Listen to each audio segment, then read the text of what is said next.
I need help. That's really what these complaints are. Yeah. These criticisms are.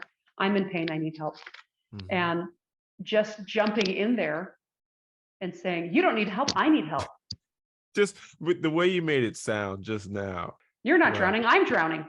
Yes, Right. that's what we do. But We I'm not do. complaining about it, right? So that's the difference between you and me. Yes. We're both drowning, but at least I'm not complaining about it. Like, that's your classic defensiveness.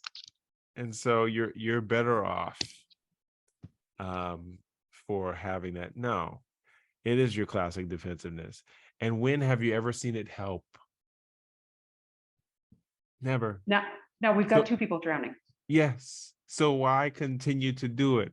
This is why we're here.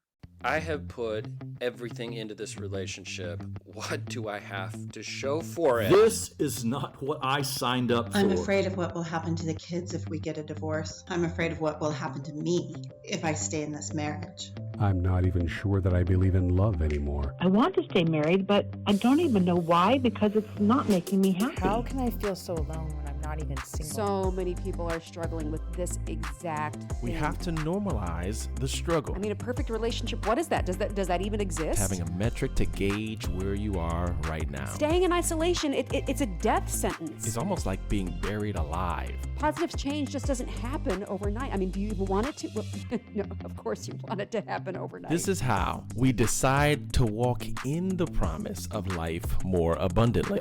Ultimately, you are the one who decides how good your relationship is. Take the next step. Borrow someone else's hope. Borrow our hope. Every relationship always has room to grow.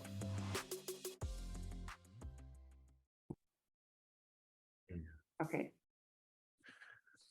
Welcome to the Let's Grow Together podcast. I am your host, Danny Williams, here with the fabulous Coach Elary Hall. And we are here to help you continuously know that every relationship always has room to grow. And that happens when we come together. So let's grow together. Coach Elary, today we're continuing to unpack Gottman's 4 Horses of the Apocalypse. And we spent some time looking at criticism. And today we're going to touch on defensiveness. Do you have any experience being defensive in your marriage? Oh my gosh. I think we've gotten a lot better, but I remember when we first got married, it was walking on eggshells for the both of us. We just couldn't take any kind of feedback. Everything was criticism, and it automatically, it was a little crazy. Of course, we were younger. We've matured. We've grown into each other, but absolutely defensiveness, and it stops communication. Mm-hmm. It's a really, really, really important topic. Of course, the Gottmans have nailed it here with their 4 horsemen. So yeah, we'll be happy to talk about it. Yeah. And unfortunately, horse riding, I didn't know I was as good at it until I got married. And, it was something that we learned for me after I had completed the ride that I didn't necessarily desire to end early. But hindsight, looking at these 4 horsemen of the apocalypse, I can see how these would be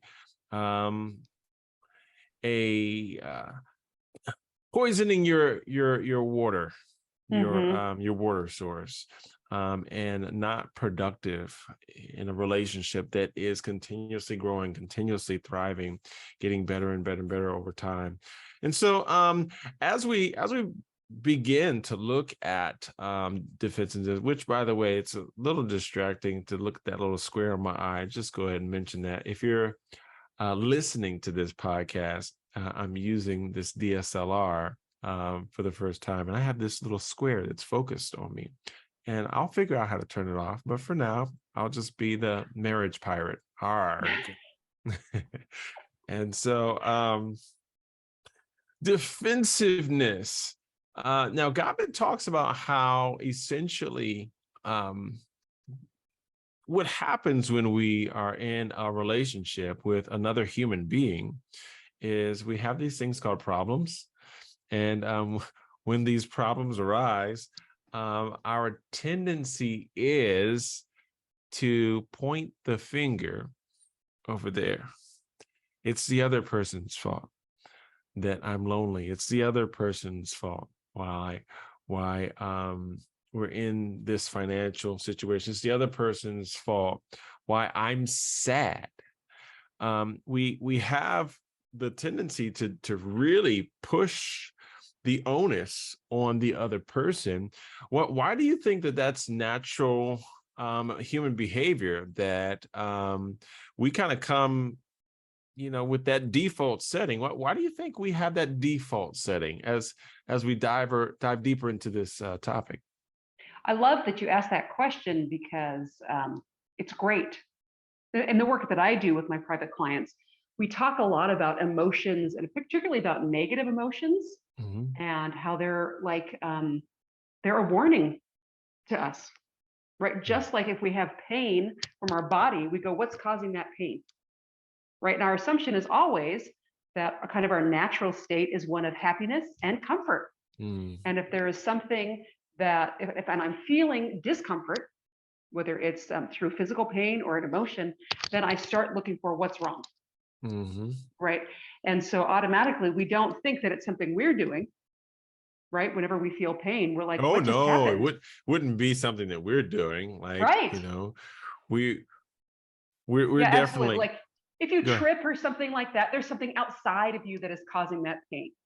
Right? And then if like we've eaten something bad or something like that, then we're like, well, what is causing this pain? Because surely just my normal functioning is not causing this pain. There's something outside of me. And so we kind of get used to it with physical pain, that there's something outside of me that's causing that pain. And I think that the same thing happens when we have emotional pain, is that we start to look for something that is outside of us that is causing that problem. And usually it's the person who's closest to us. So true.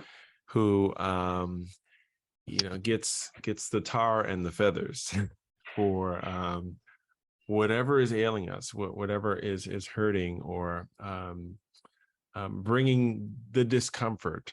And so looking at some of the what I love about Gottman is, we get a chance to reverse engineer, this process of successful marriage, unsuccessful marriage, and to look back at the unsuccessful marriages and see what patterns did they have, so that we can say, if they had that pattern and I don't want to go down that road, it's probably a good idea for me to go and take a different road.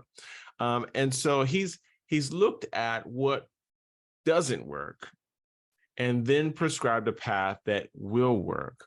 And so the antithesis of defensiveness seems to be, what is your take, Elary, on as Gottman has kind of done his work in your own practice, your own experience? What would the antithesis be for this horseman of defensiveness? Well, I think it's really a matter of the kind of, emotional discipline of being able to observe, right? And he talks about this, that when we hear a criticism, instead of taking it personally or a complaint, right, or even contempt, right? Here are these other horsemen that when they're present, it's very natural that defensiveness comes in. When you're being attacked, you defend yourself. But when he's talking about defensiveness, it never helps the situation. Right? And wait, so it's wait. You said never helps the situation. Well, let me see. He said it right here. Yeah. He said the fact that defensiveness is an understandable reaction to feeling besieged is one reason it is so destructive. The victim, right, the person who's being attacked, the person who's being defensive, doesn't see anything wrong with being defensive. But defensive phrases and the attitude they express tend to escalate a conflict rather than resolve anything. So he says tend. He has tend. I said it never helps, but here we go. And he says, if you are being defensive, even if you feel completely righteous in your stance, you are adding to your marital troubles. Wow. Big, giant wow. If you are being defensive, you are adding. And I would dare say we get to the point where it becomes multiplication, to our marital troubles, our marital challenges, the difficulties. And I've experienced that. And it's not nobody likes to play a losing game, but that's what it is. And that's what it does. And that's the pathway that it puts you on. And so we're here to have this dialogue so that we can examine and kind of take a bird's eye look at this institution of marriage and see what's some of the things that we can do differently right now to better improve the process that we are using, the processes that we are using in our romantic relationships. But that's such a powerful point, Elary, and it sounds so much easier to say than to do. Absolutely. But I really love, Danny, how you're framing this. Mm-hmm. When we're talking about patterns, we're Mm-hmm. talking talking about choices, because Mm-hmm. that's really what it is. Mm-hmm. Even though when we're in a pattern, when we're kind of stuck in a rut that Mm-hmm. has been created from the constant replaying of certain Mm-hmm. behaviors, certain discussions, certain actions that we fall into with our spouse, it almost becomes a dance, right? That's, oh gosh, now I can't remember her name, but Hold Me Tight. Who wrote that? Sue Johnson. She talks about the destructive dance and how it becomes this, almost like there's choreography, right? One of a spouse begins to criticize and the other person becomes defensive, right? And it's just a pattern that we go over and over again, but there is a choice, right? Yeah. And we know that's a choice because if someone else said it to us, we would behave very differently. In fact, when I was reading in Gottman today, he was talking about how our communication breaks down in our marriages so often, but it's not like we don't have the communication skills. Mm-hmm. We're able to communicate very effectively Mm-hmm. in other circumstances. We're able to keep our cool in a lot of other ways. In a lot of different circumstances, we're able to, but sometimes we get into that romantic relationship and the rules are completely different. And I wanted to point this out at the beginning. I think one of the reasons is because we have such a high expectation of marriage, right? We feel like I've married and I'm at the end of my troubles. The problem is you don't realize which end you're at, right? It's not because you're beginning, you're at the end of a whole different kind of thing, but we feel kind of betrayed when that happens, when we're feeling pain and we're looking at it's our spouse that we believe is causing that pain. We're like, wait a minute, this isn't what I signed up for. So many people, when they're in crisis in their relationship, they say exactly that. This is not what I've signed up for. I've heard that phrase so many times. So many times. And people are just ready to walk the plank because this is not what I signed up for. When in reality, in most of the vows that I've heard were these words: for better or worse, for richer, for poor, sickness and health, forsaking all others. And then we go and color the perception. This isn't what I signed up for. Really? Really? Is it? You didn't say for better or worse in your vows? You took that part out? Because, and it's not to belittle the difficulties and challenges that we face, but I think when we enter it with unrealistic expectations, then we end up unnecessarily frustrated because we expected it to be perfect. We expected it to be something that it was never. It's just not practical to think that it's going to be happily ever after or not going to have those ups and downs. So we've got to learn how to manage. And I love how you framed that in the early part of the show, where it's learning how to manage those situations because they're going to come. It's not a matter of if, it's when they come. How do we handle it? What do we do? Which strategies can we learn now to prepare us to better manage those uncomfortable, unpleasant situations of conflict so that we're not being defensive and making our relationships more difficult than they have to be? Absolutely, absolutely. And one of the things that he talks about as far as overcoming defensiveness, again, is being able to really understand what is being said underneath the attack, right? And realize that your spouse is coming to you because they're in pain. Yeah. And there's a lot of vulnerability. You know, when we're fighting about the dishwasher, it's not really about the dishwasher. Never is. It never is. It never is. It's those bigger things, those larger vulnerabilities that we don't want to admit, because we're so afraid that if we admit them, they'll be exploited. Right. And we can turn into where we're no longer on the same team, and we're turning our spouse into our enemy. And it can feel that way when we see it as an attack. Wait, you just said we are turning our spouse into our enemy. Break that down. That's wow. That seems like a very loaded, heavy statement to make. Like, can you expound on that a little bit? Oh, absolutely. Anytime you're in conflict, you feel like you're on opposite sides. True. How can we be in conflict and be on the same side? So once that conflict presents itself, whether it's from the spouse who's bringing up a complaint, or from the spouse who's hearing the complaint, right? We go into this feeling of defensiveness, right? It's one of these things, but we have to remember that that's not really the kind of relationship that we want. Yeah. We want to be on the same page. And it was so interesting. I've been talking to different people. I've been talking to my sister, I've been talking to my son about, doing this podcast tonight and the topic. And one of the things that my sister and I just remembered is that it takes 5 positive interactions to overcome one negative interaction. Wow. Yeah.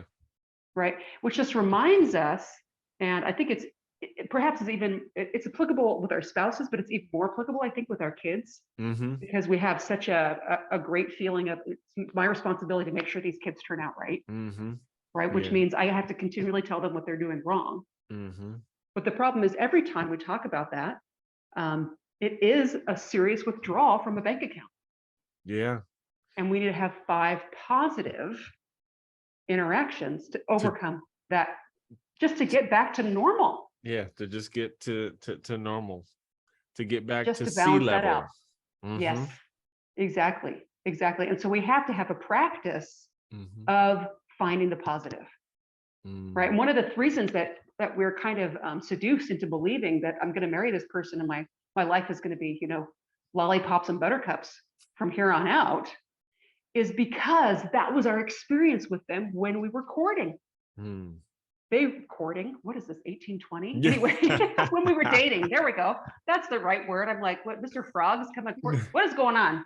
Miss Mousie's knee. Do you know that song? Okay. Never mind. Talk about a rabbit hole. It was like a mouse hole. I don't want to get into rodents. We're having rodent. Never mind. Okay, going back. Because when we were dating, we felt like that person made everything in our lives better. And to an extent, they did. They did, 100%, 100%. But then that gets changed, and we forget that, and all we're seeing is the pain, right? And as long as we focus on that pain, it's going to grow. Yeah. And we have to have a discipline of finding the positive in our relationship, because it's still there. It is. It is still there. It may be dormant, but I just love this idea. We talked about it last time with our criticism, that we can contain it. Right. Just because we're having conflict doesn't mean we can't still have fun. Oh, yeah. And that's where if we can just take a quick, as a teacher, we got to do the review lessons, just to tie it in with the old.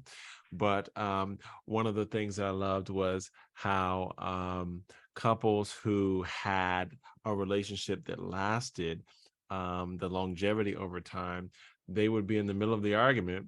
And one of them would just break the ice by doing something so elementary, like sticking the tongue out, and they would both just bust out laughing. And just the ability to manage those situations. It's not the soft, gentle startup. It's the repair attempt. That's what it's called. The repair attempts. And so it would be well received. It could be something as simple as cracking a joke, an inside joke. And then you kind of, it just lightens up the mood. And you're Right. able to see in the grand scheme of things, how what you're probably arguing over isn't as big as you think it is. So one other thing I wanted to point out as I was prepping for today's show is that there was and the reason why this stuck out to me is because I think we've all done it. There was a story that he mentions in the 7 Principles book of a doctor who is always at work. And I think it's one Christmas holiday that the wife brings the kids to the hospital, and I think kind of sets up like an inside picnic or something. And he is just furious. He's like, none of the other doctors' wives have done this. And he's just so angry and just belligerent. And then the phone rings and he turns away and he turns off his scowling glare and he has this pleasant tone. Dr. So-and-so, how may I help you? And he's helping this patient. And then he turns back and turns right back on the scowl and goes right back. And then she just lost it. They found themselves in his office, ended up in the love lab. And what caused them to begin to find their way back was talking about their love story and the fondness with which they remember those early years and those early times together, because it just lends that perspective. This person, I really enjoyed meeting them. I enjoyed having them in my life, and I still do. We're just going through a difficult time right now, and that can help to soften the need to be defensive, because you remember the greater qualities, the positive attributes, because no one's all bad. And even in the midst of a disagreement, I think we need to keep that in mind. And instead of pointing the finger, say, you know what? I chose you. If you're going to point the finger, I chose you. I choose to love you, even though you're less than perfect. And we're going to get through this, because part of it's mine, part of it's yours. And it doesn't matter whose fault it is. It's both of our responsibilities to fix it. Absolutely. Absolutely. And again, that comes from having that basic understanding and continually growing that basis of love, respect, appreciation with our spouse. Yeah. And one of the things that's fascinating about the work that John Gottman does is that couples who are successful and again have longevity in their relationships, it's not because they don't argue. Yeah. I love that about his work. Yeah, and sometimes we think, well, there's just these other couples that they get along about everything. Nope. And or she always, respects him and treats him perfectly, and he always worships her, and so of course that relationship's working out. But that's not what the data tells us. The data is that they just fight differently. Yeah, because and sometimes their arguments are louder and more energetic. But they fight differently. They're not hitting below the belt often, if at all. And they have those repair attempts that in the midst of those tense situations, because there's going to be tense situations, that's normal. That's a part of being in a romantic relationship. It's going to happen. You can set your watch by it, because there's no such thing as happily ever after. But we can have a thriving relationship that grows. But we have to keep in mind, as based on the work of one of the greatest scientific researchers of marriage and romantic relationships, we have to keep in mind these 4 horsemen, because we know that once you start riding that horse, you're going to end up in the land where happily ever after doesn't last till death do us part. Right. Absolutely. I was talking to my son about this. I had him in the car for a half an hour, so he could not escape. Right. It's not like what 15-year-old boy is like, Mom, can we talk about marriage and your work and all that's going on? It was interesting as I was talking about what the 4 horsemen of the apocalypse were and kind of reminding him in Revelation that when these guys come, it's because the end is near, right? They're like the harbinger. They're here, the end is near, right? The wonderful thing is that we can see them and we can turn them around. But I said, what do you think those 4 things are? 15-year-old boy. And I said, what do you think the first one is? And he said, nitpicking. Really? Yeah. I said, absolutely, criticism. That's exactly right. And I said, well, what do you think the next one is? And he said, ignoring. I said, 100%. I know that because when I ignore girls, it drives them crazy. Come on. I was like, he's an expert already. I'm not sure. And it was kind of interesting. And I was thinking about the other 2, and I said, you're not going to get the other 2. Right. So, so of course, the nitpicking would be criticism. And then ignoring someone's like stonewalling. Yep. And really defensiveness is like stonewalling light. Right. When we start. Yeah. Well, really, and we haven't really gone into this, but you mentioned it before we started recording tonight, that it's so much about blame. Yeah. And about not accepting responsibility. And so Dr. Gottman goes through, oh my goodness, he goes through a number of different kind of like sub characterizations of defensiveness. And I thought it would be good for me just to read these off really quickly. And we can just go by them. Here we go. Denying responsibility. So that's a big one. So if someone comes, so your spouse comes to you with, and here it says, he gives examples in the book about different things. Making excuses would be another sub excuses. I used to have a high school teacher, high school principal. He said, excuses are like armpits. They all stink. Exactly. Exactly. He says, disagreeing with negative mind reading. He says, sometimes your spouse will make assumptions about your private feelings, behavior, or motives. When this mind reading is delivered in a negative manner, it may trigger defensiveness in you. In the exchange below, Bruce keeps second guessing his wife's negative feelings about the amount of time he spends on his hobby, writing science fiction stories. She becomes increasingly defensive as he distorts her point of view. Bruce, well, what do you think about that? You hate it. I know you hate it. Negative mind reading. He says, it's not that I hate it. It's just that I hate to see your art go to waste. Bruce, but you think it's going to waste now. You think it's going to waste now in science fiction. Again, negative mind reading. Naomi, no, I don't. I know that's what you like to do, but don't you think it's a waste? No.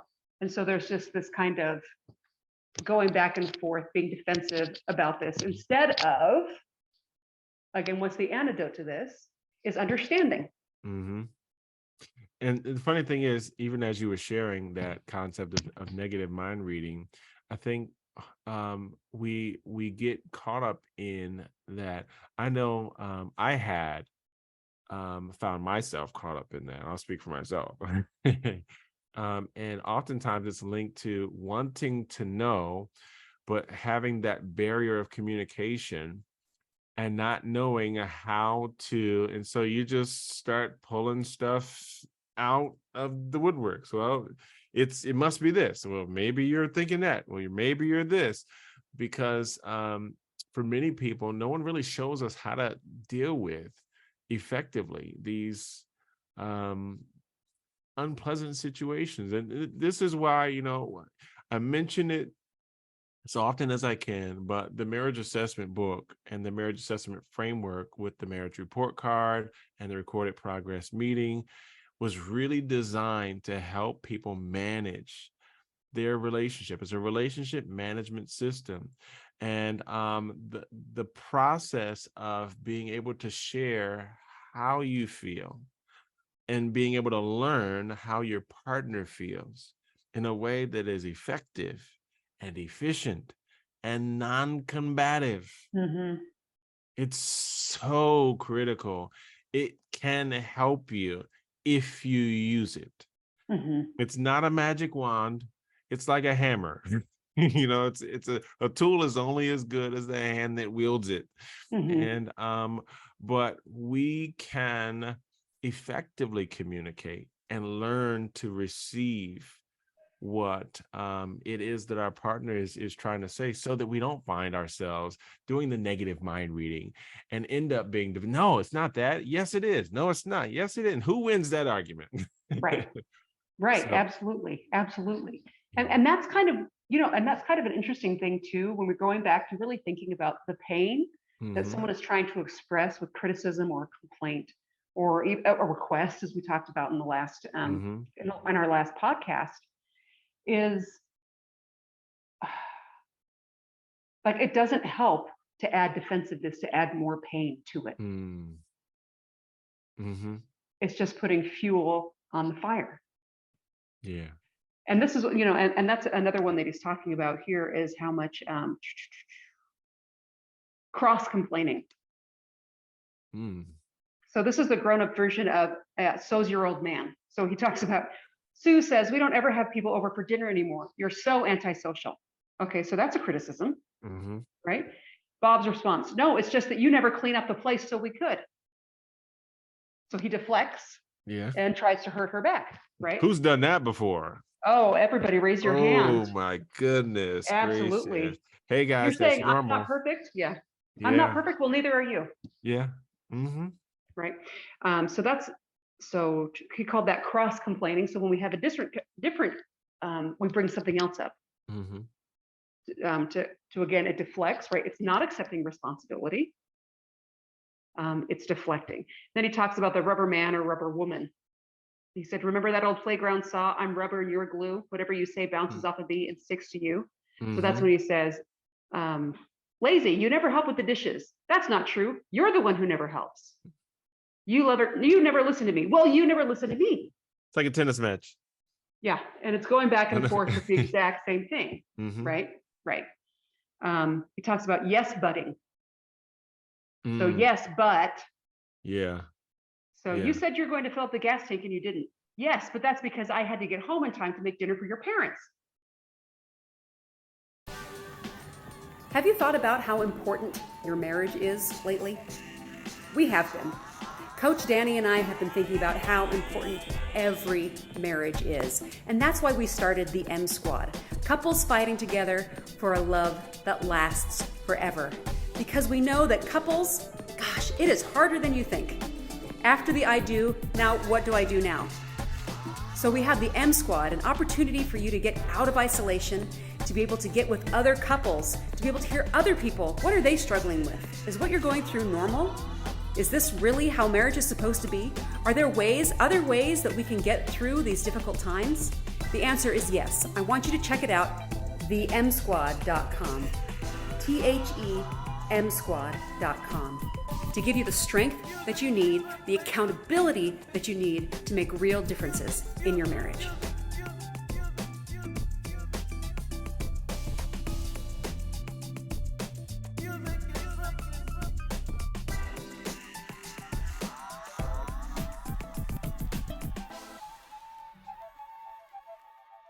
If there is an explanation while we're talking about defensiveness, if there is something to be considered, like, for instance,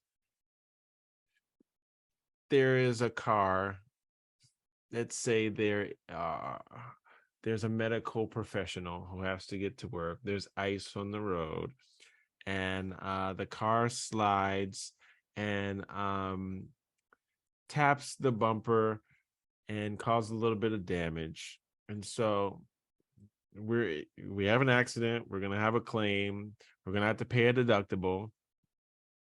Obviously, there's a lot of shared blame. The but in this case, even though this is not a marital argument, the explanation, how can we make sure people feel understood without getting into the yes, but?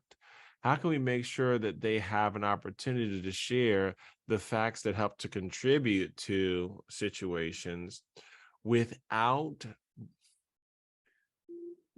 getting downward spiraling into defensiveness? Yeah, that's a really, really good question. And it's a very common response. right? Whenever someone's like, oh, well, you didn't do such and such. Mm-hmm. And I think I've been on both sides where I'm like, I don't want to hear your excuses. Mm-hmm. Don't tell me why. Yeah. I want you to admit that you were wrong. And I want Yeah. you to say you're not going to do it again, Mm-hmm. or you're going to try harder next time, or whatever it is. Mm-hmm. Right. And I've been on the opposite side where well, it's not fair. You're not hearing the whole story. Just listen to what actually happened. Right. I'm not trying to offend you. I'm not trying to disrespect you. There were these other things that were going on. Mm-hmm. And I think it goes back to the fact that the things that we're arguing about are so rarely the things that we're actually arguing about. Mm. Because it's when you don't come home for dinner on time, when you don't fulfill your commitments that you made to me. There may be a number of 100 reasons as to why that would be valid. Mm-hmm. Right. But really what happens is when you don't fulfill your commitment to me, I feel like you don't love me. Mm. Mm. And so I need to be reassured of my primacy in your life. Mm-hmm. Right. Because of that vulnerability. Right. Yeah. When we're married to someone, they've given us their heart. Mm-hmm.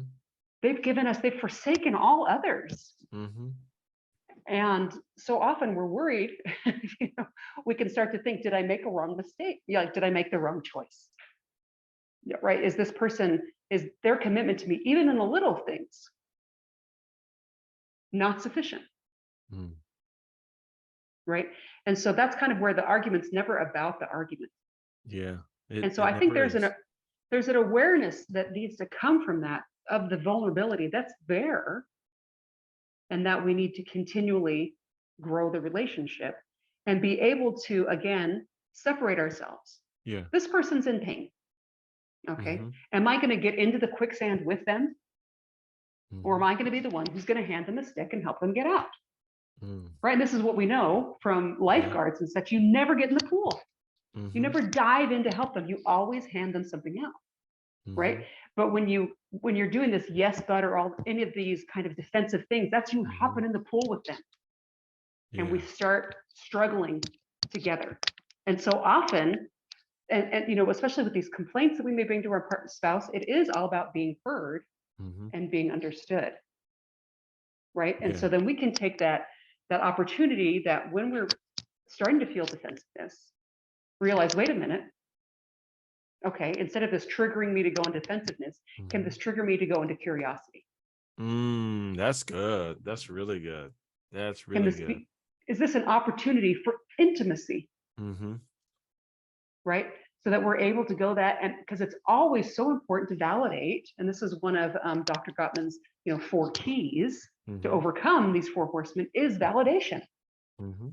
Learning how to just be able to say, tell me more about that. Mm-hmm. I can see why you would feel that way. That makes total sense. You probably want an apology. I'm really sorry. Mm-hmm. Right.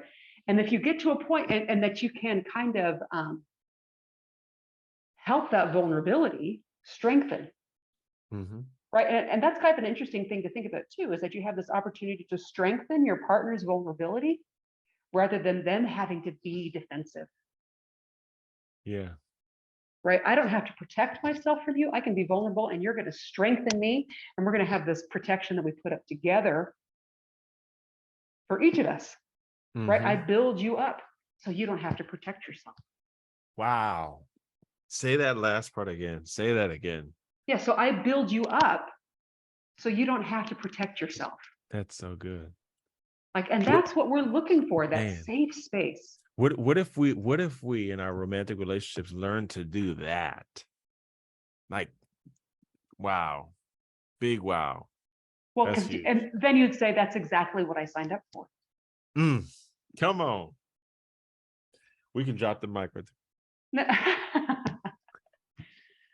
And it's just kind of interesting because, and that's kind of where the defensiveness comes into, right? Mm-hmm. If we use this analogy of the person with the pool, mm-hmm. right?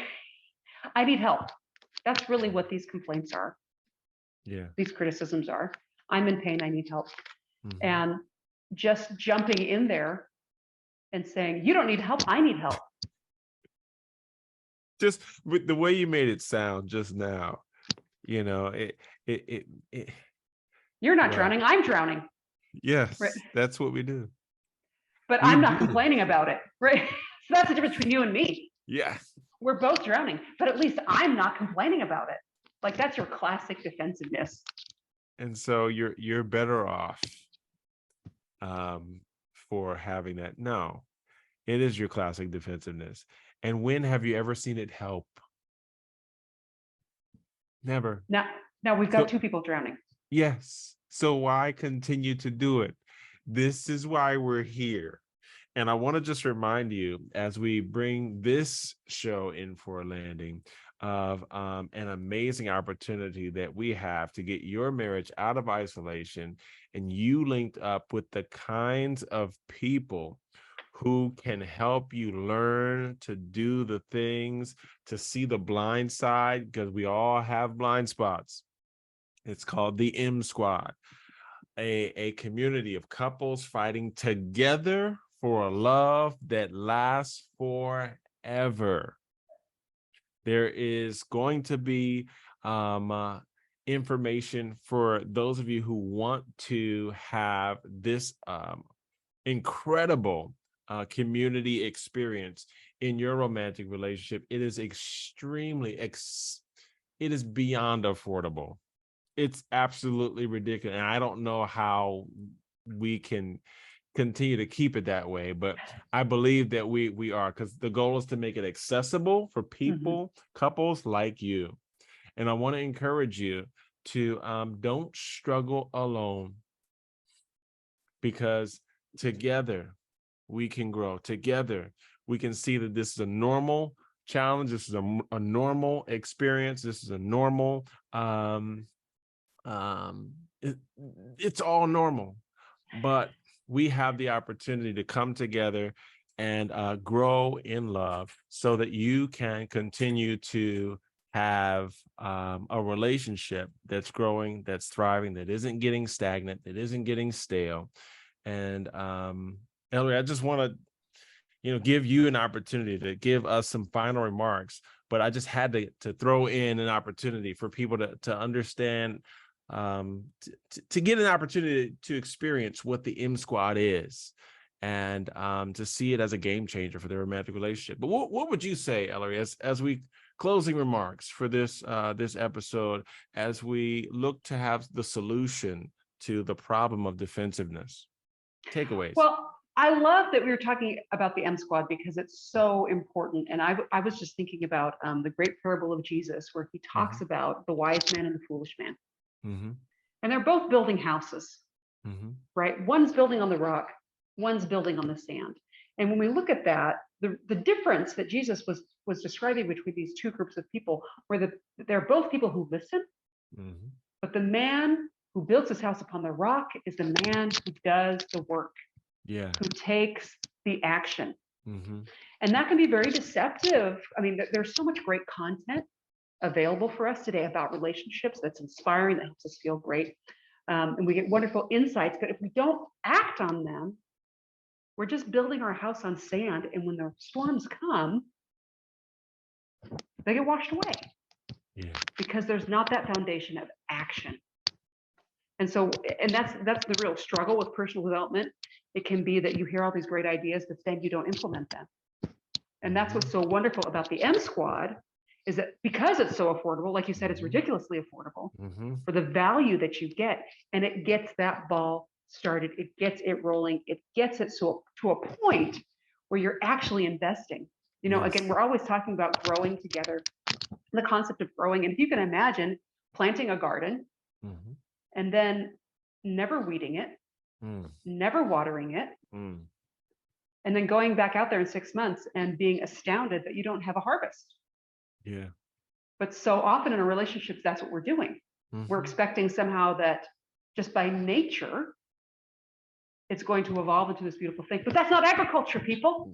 Right? That's the whole thing.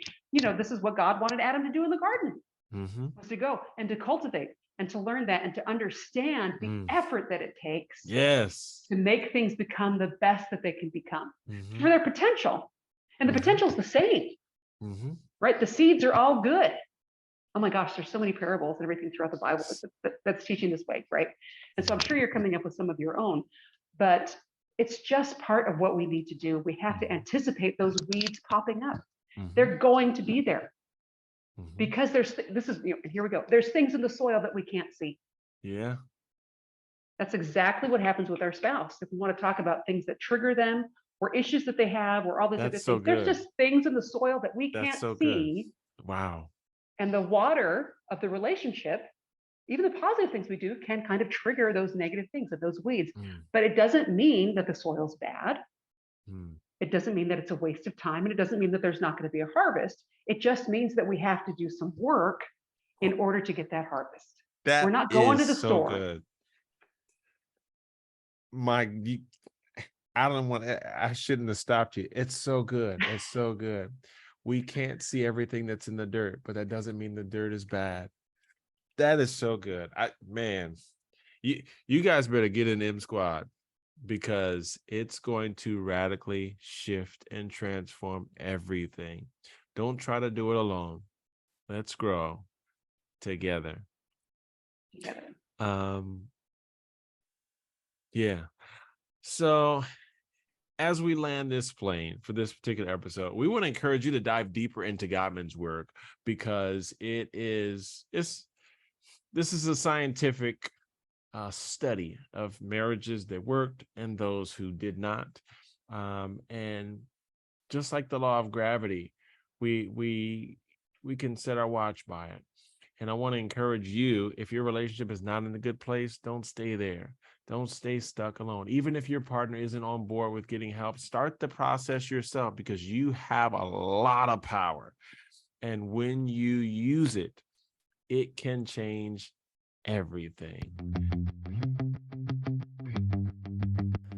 Thank you for joining us for this episode of the Grow in Love show. Be sure to subscribe so you don't miss a single podcast. And remember, every relationship always has room to grow.